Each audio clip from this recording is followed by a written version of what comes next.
আসসালামু আলাইকুম বন্ধুরা, সবাই কেমন আছো? নিশ্চয়ই ভালো আছো।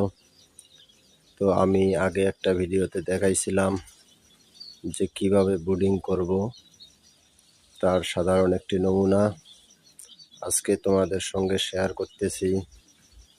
যে আমার সোনালী মুরগি অলরেডি খামারে শিফট হয়ে গেছে। এভাবেই আমি ব্রুডিং করি সব সময়, তবে একটু ব্যতিক্রম ঢেকে দেয়াটা।